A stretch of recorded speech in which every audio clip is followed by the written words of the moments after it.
vê-la. A jovem então sai correndo, em louca disparada, vindo a cair. A patroa, ouvindo o barulho diferente de suas acomodações, indaga: o que está acontecendo aí?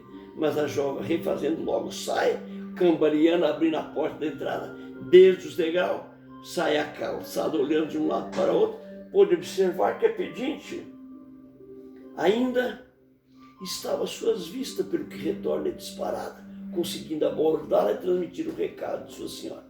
E assim ambas retornam juntos à casa, onde logo são dadas boas-vindas à pedinte. A casa desses, a que devo a visita de tão humilde criatura que bate uma porta para pedir em favor de alguém? A jovem mulher tenta se identificar. Bem, senhora, Carismela, responde a matrona. Após longa experiência de amargura em minha vida, resolvi trabalhar honestamente e assim, após bater em muitas portas, encontrei um abrigo de crianças onde centenas delas estavam retidas. Como não tinha ninguém por ter perdido meus pais muito cedo, adquiri muitas amizades, levando a minha vida. Porém, nem tudo deu certo. Por isso, após encontrar essa casa de criança, acredito ter chegado ali o meu lar. Após um diálogo entre as duas senhoras, Dona Carismela, ainda alegando enfermidade, que é interpelada pela inteligente Joaninha, oferece alguns donativos em espécie monetária, o que a satisfaz muito. Após se despedir, as duas conversaram, pensando que conhecera há tempos. Entremente, já em casa, novamente, Moacir se integra de seu ambiente a conversar no seu escritório com a sua esposa Matilde, que como sempre está a perturbar. Após alguns diálogos sobre a sua vida conjugal, Matilde, como sempre perdendo não somente a paciência, como também o equilíbrio, começa a fazer escândalo, xingando o esposo de pobretão, oportunista, mendigo. Eis que Sinira adentra o escritório e abraçando o pai fortemente, abraçam um olhar de reprimenda à mãe. Diante disso, como a fera, a mãe novamente prorrompe no mesmo xingatório nas suas façanhas de desequilíbrio junto à esposa. Debruçando-se bruscamente em Moacir, tenta arrancar a filha de seus braços. Suas palavras são ásperas e, além de sacudir insistentemente a criança, ainda aumenta a palavra de baixo calão, até que ao final, não sendo correspondida em suas agressões físicas, tanto a filha quanto o marido, que tentava se conter, Matilde começa a bofetear na face da filha. E com sua fúria incontida acaba caindo ao chão, sendo imediatamente socorrida pelo criado e pelo próprio Moacir, que determina sua medicação.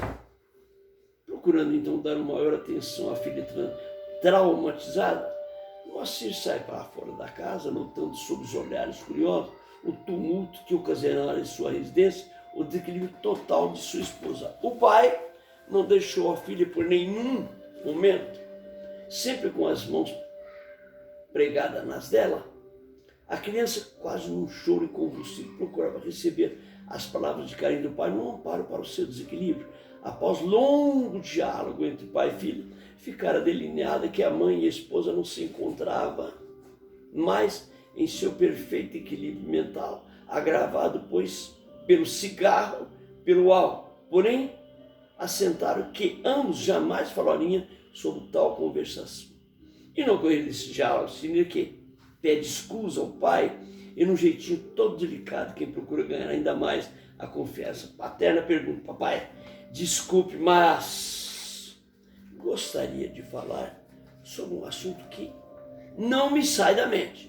Moacir, que era o dono da paciência, principalmente em se tratando de sua filha, assim responde: fale, filha, fale, por favor. Bem, papai, gostaria de encontrar aquele menino que há dias esteve perto aqui de nossa casa. Não consigo esquecê-lo. Desculpe se corresse com esse assunto. Oh, não, minha filha, jamais. É que não estou sabendo responder.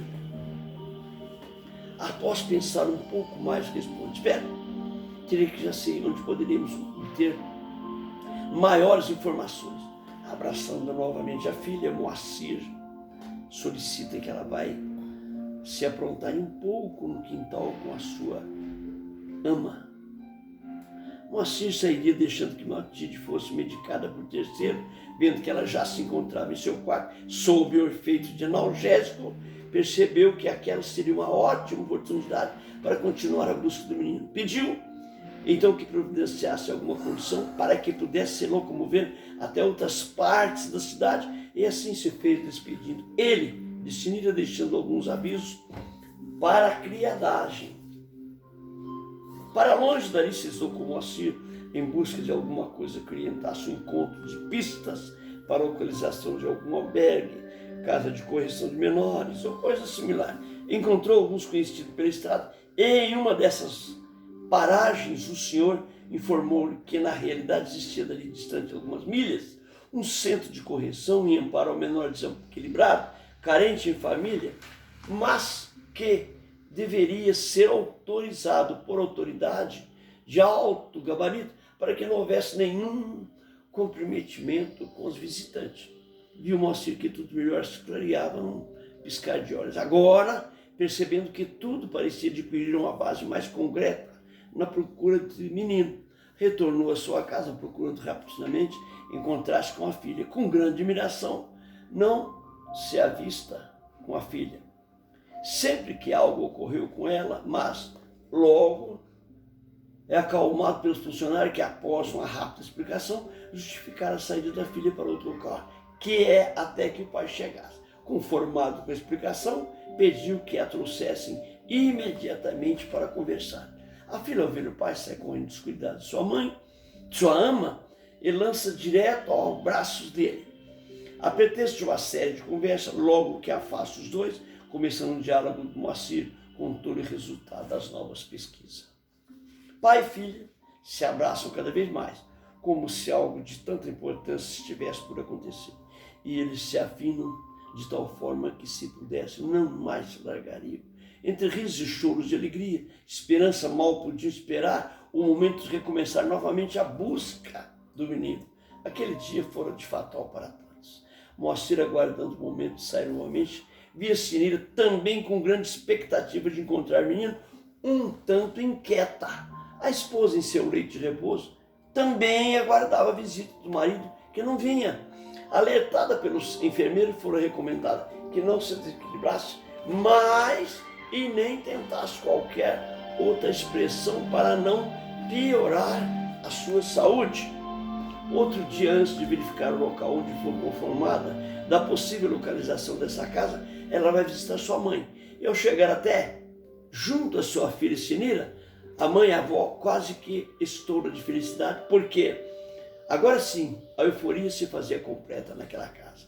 Assim, entre a bênção, abraços e demais manifestação carinhosa, Dona Clara Ismela, como anteriormente solicita Joaninha, que sirva ao filho o chá e aquilo que ele desejasse. A ordem foi cumprida no diálogo. Sinira falava abre o que estava acontecendo quanto ao menino, afirmando que agora sim, certamente encontraria num lugar onde pudesse estar aquela criatura. Dona Crismela, a certa altura da conversação, fala sobre um fato ocorrido naquela casa. Diante disto, a visita que ora se efetivava, fora ela visitada por uma criatura muito formosa, delicada e humilde, que batera em sua porta para pedir auxílio em favor das crianças. Assim a conversação se prolongou ainda mais nesse sentido, porque o assunto de criança era possível que se complementasse ali a informação que tanto se buscava. Muito meiga e gentil, Dona Crismela conta em minúcias o ocorrido. Alega ainda que aquela jovem poderia ser um anjo da guarda que viera para salvar aquelas crianças e ainda justificava. Devia ser a Olga que tinha sumido. Deve ser a Olga que tinha sumido. Ué, vamos ver, não sei. Que a Olga sumiu, né? Não, Olga não parece aqui mais, acabou. Então, deve ser ela que está cuidando dessas crianças. A sua ajuda dada. Alega ainda que aquela jovem mulher parecia um anjo da guarda que vinha salvar aquela criança. E ainda justifica a sua ajuda dada a Odete, que esta era o nome dela. A Odete mudou. Não é a Olga, não. Então tá, e aí? Quando foi pronunciando o nome daquela mulher, Moacir sentiu que tudo já estava mesmo escrito. Perspicaz, ele muda um pouco a sua conduta e faz algumas insinuações à sua mãe sobre aquela mulher jovem e diz: Na realidade, mamãe, se Odete for aquela criatura que estou pensando, deve Olga. ser mesmo o anjo das crianças. Era Olga. Logo Moacir é Era filho. Olga, mas era Odete. Logo Moacir e a filha tomam um caminho na estrada procurando aqui e ali. Então são informados que não muito longe dali existia uma tal casa de recuperação de crianças, mas que também abrigava carentes e órfãos. Assim, sem muito haver andado, Moacir pode observar à sua frente um casarão gradeado e com muros altos. No local precisa se reter uma pessoa. Ele aproxima, ele mais logo vê barrado por uma vigia, portanto, uma arma que logo vai perguntando o que é que ele queria por ali. Moacir delicadamente explica ao mesmo tempo que indaga sobre a casa. O vigia fitou de cima a embaixo várias vezes e, constatando que de fato Moacir viera apenas para obter algumas informações, responde: bem, aqui é uma casa de abrigo menor, mas informa o senhor que há tempos apareceu por aqui um viajor com as mesmas perguntas. Pobre do nosso amigo. Não está certo. Logo foi tocado violentamente para depois ser morto sem piedade. Mas ele não está batendo. Olha o número embaixo. Está batendo. Que número que é? Aqui é uma casa de abrigo de menor. Não, Mas não espera. Mas informo que ao senhor que há tempos apareceu aqui um viajor com mesmas perguntas. Aí vem E o número? 61, 62. E aí? Não é? Pobre senhor do nosso amigo. Logo foi atacado violentamente para depois ser morto sem piedade. Vocês podem calcular o que ele aprontou aqui dentro, com mais 2 comparsas por ele contratado. Mas afinal, o que procura, amigo? Bem, eu estou procurando um menino. Ah, pois não, mas qual é o seu nome e qual a sua idade? Na verdade, não sei nem quantos anos tem, mas meu nome. Mas então, como é que o senhor sabe que está aqui? Bem, eu na verdade não sei, mas suponho. O vigia, observando que transmitia no rosto um ar de grande serenidade e confiança, bate nos ombros e diz: amigo, você pode entrar, eu sei que pode. Vamos, por favor, entremos, a casa é sua. Moacir adentra com a filha no grande casario, gradeado. E logo à porta uma senhora simpática lhes é apresentada. E o vigia, após fazer a sua parte, retorna ao seu posto. A senhora, muito delicada, com seus cabelos grisalhos, estatura bem alta, portando uma vestidura à moda antiga, com saia e blusa com mangas e barras bem alongada, sapato de cor escuro, trazia no semblante um ar de confiança. Com autoridade, ela procura orientar. Moacir, mostrando as dependências do prédio, suas salas, refeitório, lazer, enfim, minuciosamente Moacir vinha conhecer o interior daquele local. Obviamente, o mais interessado Moacir era localizar a menina. Afinal, a senhora é madrinha, responde a senhora. Madrinha é assim que costumam e me chamam aqui. Eu gosto, pois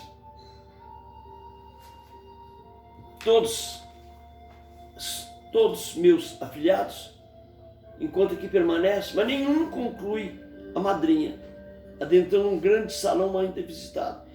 Veio alguns meninos, meninas que se encontram ali em relaxamento físico.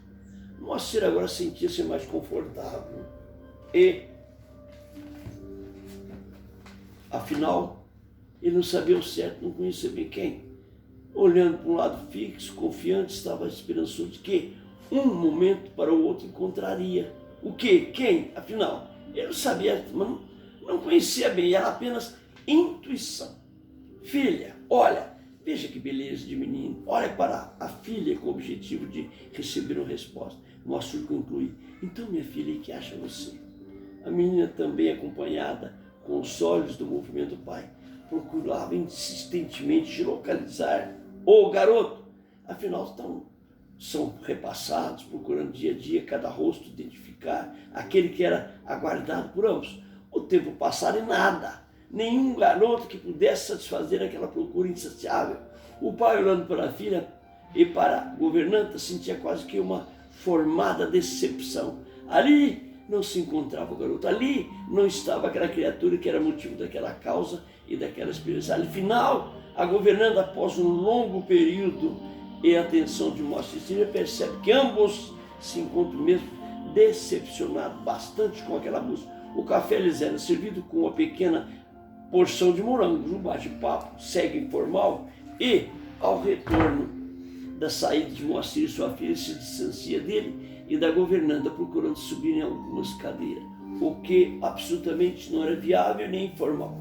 Procurava observar mais a contento os meninos que por ali estavam, por alguns avulsos, prestavam serviço externo à casa, e quando já se dava quase que por finda e agradecida aquela visita, eis que Cinília, vindo correndo em direção ao pai, começa a gritar: papai, papai, venha logo, por favor, venha. A menina está aflita, vindo rapidamente ao local e não sei o que acha o pai conversando com a madrinha nas mãos do Moacir e diz: papai, venha depressa, acho que encontrei. Às pressas, sempre à frente do pai, Cinília sobe novamente em uma cadeira onde pudesse observar diariamente, pegando nas mãos do pai. É ele, pai, é ele, veja, está aqui. O pai, um pouco atordoado com a forma de agir de sua filha, quase que confiante, diz: onde, filho, onde está?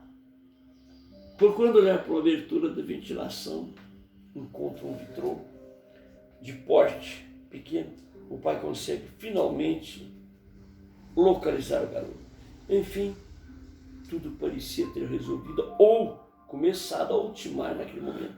Visto por Cinília primeiramente, depois por Moacir, o menino localizado, assim, o diálogo se torna mais aconchegante, explicando às autoridades daquele lugar, principalmente a senhora responsável por aquele orfanato, que era já conhecida madrinha, a necessidade de encontrar dados sobre o menino. Moacir procura providenciar junto do departamento educativo da correção ou transferência do menor para a sua residência. Assim, pois as despedidas e agradecimento, o menor é retirado dali por Moacir. No meio do caminho, o retorno do lar, Cinília não sabe se comportar e tenta a sua euforia. Moacir, mais equilibrado, apesar de emocionado, procura ler os olhos daquele garoto, todo um sentimento e uma angústia que aguardava dentro de si. Sem mais delongas, procura entrar direto no assunto. Bem, garoto, acho que já nos conhecemos há bastante tempo, não é mesmo? O menino, sem muita argumentação e aparentemente agradecido pelo fato, não responde de imediato, apenas sorri, mas insistindo novamente na pergunta formular. Moacir sente um pouco mais acanhado, repetindo: então, garoto, já nos conhecemos antes, não é? Como interiormente o garoto apenas sorri e acenando positivamente de cabeça, torna a emudecer. Moacir, cada vez mais agitado e curioso com a forma da resposta às perguntas, pela terceira vez interpela e responde esse tempo: bem, garoto, já se nos vimos anteriormente? Bem, Cinília interrompe adiante e diz: papai, esse é o garoto que falou. Pai, olhando para a filha, interfere: minha filha, como? Onde? Como se chama? Afinal, levada apenas pela emoção, Cinília, querendo responder as perguntas feitas pelo pai ao menino, apenas fica sobressaltada, emocionada. E afinal, é a própria Cinília pergunta aos garotos: é eu mesmo? Afinal, de onde nós conhecemos? O menino deixa que Moacir e depois a filha fizessem as perguntas e depois, fixando os olhos no ramo existente no carro, colocou a boca e falou, embora não sendo entendido por nenhum dos dois. Foi então que Moacir parou o carro. Afinal, garoto, deixamos de tanto mistério. Nós encontramos, querendo auxiliar. Você nos conhece, nós o conhecemos. Afinal, de onde é? De onde você vem? O que quer? O garoto, continuando com a cabeça baixa, com certo receio de não ser compreendido, resolve mesmo assim e finalmente expõe o seu problema identificado. Senhor Moacir, o senhor se lembra da gorjeta que me deu na frente daquele cassino? O senhor se lembra que eu disse que estava pedindo esmola para comprar remédio para minha mãe? O senhor se lembra que eu disse que mamãe estava muito doente e que eu não tivesse os remédios ela morreria? Pois bem, senhor Moacir, minha mãe morreu. Eu não tinha mais ninguém nessa vida. Eu estou sozinho, senhor Moacir. E isto há uns 7 anos, mais ou menos. O senhor se lembra agora de mim, senhor Moacir? Acenando com as cabeças, ora positiva, ora negativa. Moacir, sem saber o que respondeu, naquele momento, começa a pensar, pensar e pensar. Em meio aos seus pensamentos, ele recorda primeiramente a lua, que naquela noite estava cheia e que abrilhantava todos os seus sentimentos. Depois via repetido no lago ainda, a sua mente vagava pelo grande lago e de repente se via envolto em problemas e mais problemas, aqui dentro da prisão, em sua visão, reminiscência. Moacir ouve e vê em seu desespero aquela senhora que no momento derradeiro lhe viera dizer o culto: Moacir, por caridade, cuide de meu filho, não deixe só, ele está totalmente desamparado. Assim Moacir, por tantos quadros belos e afinal tão triste, não consegue conter nenhum ato impensado em deixar levar pelo sentimento, abraçando fortemente o menino, dizendo: sim, sim, meu filho, sim, meu garoto, eu sei, menino, eu sei quem é você, aquele que eu tanto procurava em minha vida. Os olhos de Moacir enchiam-se de lágrimas emotivas, e nesse clima de afeição ele conclui: mas sim, nem sei o seu nome, por isso diga-me, por favor, seu nome. O menino, sem pestanejar, responde: sou Joanito. Após esse momento de emoção, Moacir logo chega em casa. Após ter continuado a caminhada, em lá chegando, procura adentrar sem se fazer perceber, para que sua esposa Matilde não perceba e não complique as coisas. Solicitada por Moacir, uma das governantes conduz o garoto Joanito em seus aposentos. É recomendado que, após ser preparado, retorne à sua presença em seu escritório. Acho que eu estou lembrado disso aqui, viu? Noite fazia, vista pela presença das estrelas do firmamento, quando em meio a caminho Moacir abordado por Matilde, que interpela: afinal, que andou você fazendo todo esse tempo, todo esse sumiço? Moacir tenta se esquivar da pergunta. Responde apenas que saíra a negócio, não se dando conta de que a esposa já havia percebido os consentimentos, acontecimentos, tanto que ela logo disse: agora deu para trazer mendigo para casa? Será que isso agora virou um albergue? Sério, Moacir apenas limita a responder: Matilde, você não entende nada de sentimentos. E ainda posso lhe garantir e garantir: o menino não é mendigo, é um ente amado. Com cenas teatrais, Matilde insiste na pergunta: é bem, será esse mendigo o fruto daquela aventura do passado, meu marido? Indignado com a forma de agir da esposa, Moacir se limita a dizer: quem é você para saber o que é? Sua mente doentia apenas vê maldade em tudo. Tomando pé da conversa, em meio a um corredor, Matilde levanta os dedos, principalmente o indicador da mão direita, bem à frente da face. Moacir: quem é você também para me ofender dessa maneira, seu mendigo engravatado? Amanhã mesmo quero fora da minha casa esse mendigo. Enquanto falava e esbravejava com Moacir, nem ela nem se perceberam no momento que Joanito, acostumado a alguns certos vícios, procurou ouvir aquela conversação no corredor, e após as últimas palavras proferidas pela Matilde, tanto se decepcionou. Com as mãos na porta que se costumava entreaberta, Joanito se fecha bem devagar.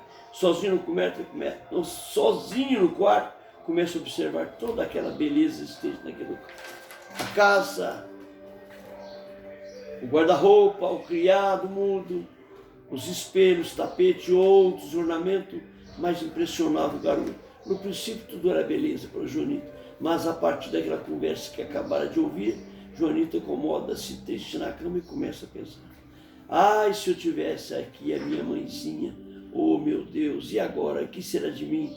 Não tem mais para onde ir, Joanito se deixa encarregar pelo lado e cai de joelhos, apoiando os braços sobre, começa a chorar e pedir: meu Deus, que será de mim? Nesse momento, uma governante bate à porta. Garoto, ei garoto, você está pronto? Ela torna a bater. Joaquim. Por que, Joaquim? Por que Joanito havia fechado a porta por dentro? Vamos, garoto, abra depressa essa porta. O senhor Moacir o espera no escritório. Do lado de dentro, Joanito continuava encostado na porta, segurando a contrinca para que ninguém pudesse adentrar. Após muito tempo de insistência, a governanta não conseguindo ultimar o intento de levar o garoto Moacir, dirige o escritório pedindo licença e diz: patrão, o menino é arrogante e teimoso. Ele não responde nem abre a porta. Após receber tal notícia, Moacir, estando preocupado naquele momento com o garoto, responde: bem, vá novamente insistir e caso ele não atenda, não se preocupe, deixe porque ele deve estar muito emocionado. A governanta pedindo licença ao patrão e se despede e sai do mansinho, não percebendo que outra criada percebeu seus gestos e as suas micagens, pelo que é por isso repreendida. Mas, afinal, ambas saem dali. A noite passara. Em meio pouco de confusão criada pelo garoto, este quase não consegue dormir, ora pondo-se a ver que se passava pelo lado de fora, através da vidraça, ora caindo na cama, até que em dado momento, não suportando mais cansaço, deixa-se cair na cama, mas no chão entre tapetes e demais peças existentes no quarto. Em meia-noite, também Moacir, após recolher e ver que também Sinira fizera, não consegue dormir, virando-se de um lado para o outro, não podia perceber o que de fato estava acontecendo com Joanito, o garoto. Enquanto isso, dormiu até mesmo Joanito, uma criatura tão iluminada, dentro o quarto do garoto, e primeiro observando, depois colando a mão na sua cabeça, apenas limita a dizer: dorme, meu filho, o pesadelo acabou, não tema, você vencerá. Enquanto isso, Venona no quarto de Joanito, no quarto de Moacir, em dado momento vê-se que ele emociona e começa a chorar, chorar, chorar, sem saber porquê. Enfim, a noite passa, logo de manhã cedo, Moacir consegue uma chave do quarto de Joanito e abre devagarinho, bem devagarinho mesmo, para que nenhum barulho se faça, a qual não é a sua surpresa quando se depara com o garoto deitado ao solo, sem coberta, entre os tapetes daquele quarto, e vendo assim, pede para que a governanta o deixe dormindo um pouco. Enquanto Joanico assim dormia, sem ser molestado, Sinira começa a despertar. Ela vai se correndo pelos corredores da casa, em direção do quarto de Joanito, mas logo impedida pela governanta, que ele transfere a ordem dada pelo patrão, que era de não acordar o menino.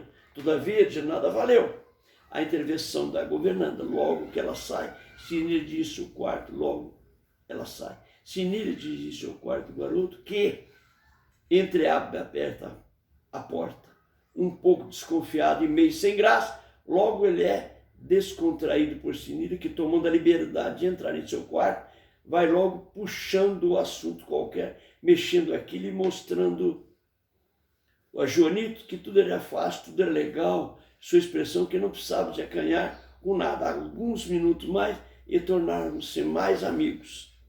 Chegou a governanta com novas ordens, ambos. Sinira se despede de Joanito para se preparar e pede ao menino que também se prepara, porque logo seria servido o café matinal. Estando todos à mesa, inclusive a mãe de Sinira, logo percebe a diferença de conversação entre Moacir e a filha e logo começa a implicar com a situação, principalmente em face da presença do garoto. De repente, toma posição na mesa Joanito. Ele olha para todos os lados e tenta ser discreto, cumprimentando os presentes, inclusive o Matilde, que não responde aos cumprimentos. Desconcertado com aquela situação, o garoto começa a se sentir um pouco mais humilhado do que estava antes. Mas logo que os demais percebem, Sinira adianta a situação e pede que a governanta lhe passe o leite, a bolacha, o chá, enfim, tudo que estava sobre a mesa. Sinira, mesma, o cérebro que não é feliz, deixando entornar o chá na mesa, em cima do café, apontando uma verdadeira bagunça. Aí ficou bom. Diante desse inesperado, Matilde, bem nervosa, chama a atenção da garota, chama-a de desastrosa, faz outras insinuações. Além de ficar de péssimo humor pelo incidente da filha, Matilde acaba saindo da mesa, proferindo algumas palavras de baixo calão. O ambiente para os demais ficara um tanto pesado, porém, com a educação que caracterizava o Moacir, tudo fora consertado em tempo. Mas até a governante, querendo também consertar a situação, acaba por deixar cair uma xícara vazia, tumultuando ainda mais o café. Aí, por tentar consertar, piorava, né? Afinal, venceu o corrido e saindo para o escritório, Moacir solicita Joanita que logo se apresente para uma conversação mais amistosa. Permanece assim na mesa apenas duas crianças, que entre risos e pânico saem, cada um de um lado. O garoto obedecendo a solicitação do Moacir e se dirigindo ao escritório. Antes de adentrar, Joanita solicita licença e depois toma assento em uma cadeira existente. No seu retorno, Moacir solicita ao garoto que feche a porta e passa a tranca, que ele faz com um pouco de dificuldade. E começa a longa, não sei o quê. A longa conversa. Conversação entre ambos. Enquanto isso, em casa de Dona Clarice Mello, estando impacto da conversa havida com Olga no dia anterior, que ela havia se dedicado aos menos favorecidos pela sorte, conversa com a empregada, trocando ideias sobre Dona Olga, a criatura que lhe passara lhes der uma lição de amor, dedicação semelhante. Dona Clarice Mello diz a Joaninha que quer conhecer o lar, onde... A Joaninha não, deve ser Joanita. A Joaninha, a empregada está... A Joaninha é a menina bonita que estava querendo gostar dela, não sei, não virou nada. Era mais uma que pegara. Não é que virou, né? É que vai para o futuro ou para nunca, né? Vamos ver aqui, não sei o que vai dar. Na Clarice Mello diz Joaninha que quer conhecer e tal. Diante disso, Joaninha, tão preocupada, pede que Dona Clarice Mello repouse, que ela chamaria o médico. Logo após, é interpelado pela patroa, que alega estar tudo bem, que for apenas uma emoção. Eis então que Joaninha, ainda preocupada, deixa a matrona descansando e sai em direção à residência de Moacir, onde é barrada, encontrando dificuldade para chegar até ela, mais do que finalmente acontece. A sua entrada, ela é logo colocada à prova pelos comentários das perguntas. Diz uma, é um pedaço e tanto de mulher. Diz outra, eu não acho, é muito magra. Isso é Joaninha, né? Ao recebê-la, o espanto de Moacir é total. As empregadas puseram defeito, né?